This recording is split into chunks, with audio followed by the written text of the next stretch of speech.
পড়াশুনা কৰিলে হায়াৰ ছেকেণ্ডেৰীলৈকে তাতে পঢ়িলে। হায়াৰ ছেকেণ্ডেৰী কৰাৰ পিছত বি বৰুৱা কলেজত তেওঁ এডমিশ্যন লৈছিলে। BSc সাংস্কৃতিক কাৰ্যসূচী ব্যস্ত হোৱাৰ বাবে তেওঁ BScত নামহে লগালে, তেওঁ কিন্তু তাত মানে যোগদান কৰি কিনে সম্পূৰ্ণ কৰিব নোৱাৰিলে।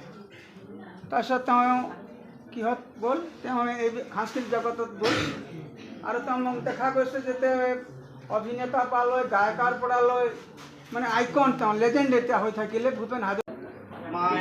মায়াবিনী ৰাতিৰ বুকু দেখা পালো তোমাৰ ছবি, ধৰা দিলা গোপনে আহি হিয়াৰ কোন, তুমি যে মোৰ শুকান বনৰ নিয়ৰ